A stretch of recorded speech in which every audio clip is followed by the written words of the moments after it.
तर विद्यार्थ्यांनो, मागच्या वेळी आपण मॉनिटरी आणि नॉन मॉनिटरी ट्रान्झॅक्शन्स म्हणजे काय ते पाहिलं.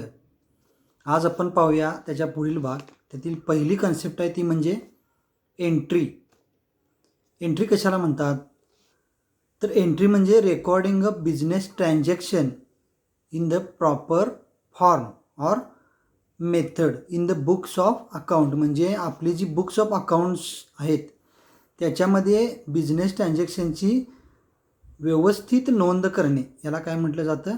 एंट्री म्हटलं जातं. लक्षात आलं? त्याच्यानंतर आहे नॅरेशन. एंट्री केल्यानंतर बिझनेस ट्रान्झॅक्शनचं ब्रीफ एक्सप्लेनेशन देणे त्याला काय म्हणायचं? नॅरेशन. म्हणजेच काय? It is always given in the bracket below the journal entry. पहिल्यांदा जी आपण एंट्री बघितली होती त्या एंट्रीच्या नंतर ब्रॅकेटमध्ये कंसामध्ये बीइंग या वर्डपासून नॅरेशन स्टार्ट होतं. म्हणजे सुरुवातीला कंस करून एंट्रीच्या खाली, जर्नल एंट्रीच्या खाली बीइंग हा शब्द पहिला लिहायला लागतो आणि त्याच्या पुढं वरची जी जर्नल एंट्री आहे त्याचं ब्रीफ एक्सप्लेनेशन, छोटंसं स्पष्टीकरण, ती एंट्री कशा संदर्भात आहे हे देणं याला काय म्हणायचं? नॅरेशन. लक्षात आलं? त्याच्या पुढं पाहूया goods. The goods refer to commodities or things in which a trader trades.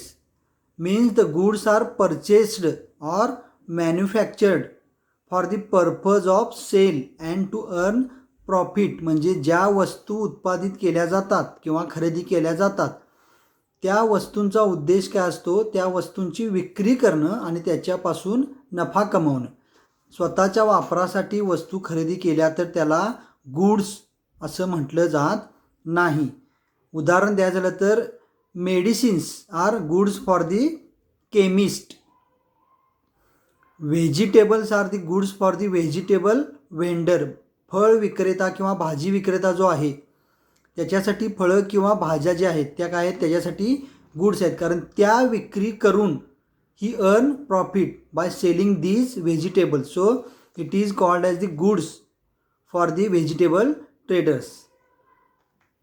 समजा एखादा क्लॉथ मर्चंट आहे, कापड विक्रेता आहे. So the cloths are the goods for this merchant because he purchased or manufactured the cloths to resell and to earn profit. म्हणजे कापड विक्रेत्याकडे जी कापड खरेदी करतो तो आणि त्याचे उत्पादन जे करतो त्याचा उद्देश काय असतो? त्याची विक्री करून नफा कमावणं. त्यामुळे ती दोन काय झाली? त्याच्यासाठी गुड्स झाली. लक्षात आलं? पहिलं एंट्री, त्याच्यानंतर आहे नॅरेशन, त्याच्यानंतर आहे गुड्स. याच्यानंतर capital.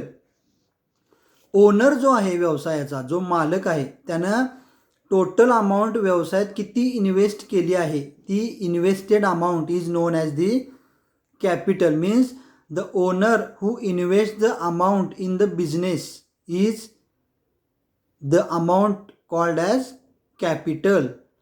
It is the assets over liabilities. excess of assets over liabilities. म्हणजे असेट्स देण्याच्या रकमेवरचं आधिक्य याला कॅपिटल म्हटलं जातं. आणि capital is a liability for the business because it is payable by the business enterprise to the owner at the time of closure of the business. Liability असते ती व्यवसायाची. व्यावसायिक आणि व्यवसाय हे एकमेकांपासून वेगळे असतात. व्यवसायाचा मालक आणि त्याचा व्यवसाय ह्या दोन स्वतंत्र व्यक्ती आहेत. The business is a different from the businessman. So if businessman invested some money in the business, this money is called as the capital. म्हणजे यालाच भांडवल म्हटलं जातं. So it is a liability of a business because at the time of the closing of the business the liability of the owner is paid by the business. म्हणजे बिझनेसमनकडनं जे पैसे व्यवसायात घातले जातात ते ॲज अ लायबिलिटी असते बिझनेससाठी, कारण बिझनेस आणि बिझनेसमन वेगवेगळे आहेत. लक्षात आलं? तुमचा स्वतःचा जरी हा व्यवसाय असला तरी तुम्ही आणि तुमचा व्यवसाय हे पूर्णतः as per the accounting process these two things are totally different. त्याच्यानंतर आहे ड्रॉइंग्स. ड्रॉइंग्स म्हणजे काय? If the amount of cash or value of goods or assets withdrawn from the business by the owner for personal use. मी व्यावसायिक आहे, मी माझ्या व्यवसायातून काही पैसे किंवा काही वस्तू स्वतःच्या वैयक्तिक वापरासाठी काढल्या असतील तर त्या वस्तूंना किंवा पैशाला काय म्हटलं जातं? ड्रॉइंग्स. जे काही माझी किंवा व्यावसायिकाची जी काही पर्सनल यूजसाठीची रक्कम व्यवसायातून वापरली जाते त्याला काय म्हटलं जातं? ड्रॉइंग्स. म्हणजे एखाद्या व्यावसायिकानं समजा व्यवसायातून 10,000 रुपये काढलेले आहेत. कशासाठी? तर 2,000 रुपये आपल्या मुलग्याच्या कॉलेजच्या फीसाठी, 3,000 रुपये मेडिकलसाठी आणि 2,000 रुपये ट्रॅव्हलिंगसाठी आणि उरलेले पैसे स्वतःच्या घरगुती खर्चासाठी. तर हे सगळे जे पैसे तो पर्सनल कामासाठी वापरतो, पण त्यानं पैसे कुठून काढलेत? व्यवसायातून काढलेले आहेत. त्यामुळे त्याला काय म्हटलं जातं? Drawing. So the capital and drawings are two different things. Capital means व्यावसायिकानं स्वतःकडचे पैसे व्यवसायात घातले असतील तर, आणि ड्रॉइंग्स म्हणजे काय? व्यावसायिकानं व्यवसायातील पैसे स्वतःच्या कामासाठी, घरगुती कामासाठी घेतले असतील तर ती काय झाली? ड्रॉइंग्स. त्याच्यानंतर आहे डेटर. डेटर म्हणजे काय? A person who has to pay to the business for getting goods and services on credit. आपण पहिल्यांदा ट्रान्झॅक्शनमध्ये 2 व्यवहार बघितले होते बघा, एक कॅश आणि दुसरा क्रेडिट ट्रान्झॅक्शन. त्यातीलच क्रेडिट ट्रान्झॅक्शन म्हणजे काय? एखाद्या व्यक्तीनं व्यावसायिकाकडून वस्तू किंवा सेवा घेतलेल्या आहेत पण त्याचे पैसे तो देणं लागतो, त्यामुळं he is called as a डेटर फॉर दी बिझनेस. म्हणजे तुम्ही दुकानात गेला आणि वस्तू खरेदी केला पण तुम्ही पैसे दिला नाहीत, म्हणजे तुम्ही उधारीवर वस्तू खरेदी केला, तर तुम्ही त्या दुकानदाराच्या दृष्टीनं, त्याच्या व्यवसायाच्या दृष्टीनं कोण आहात?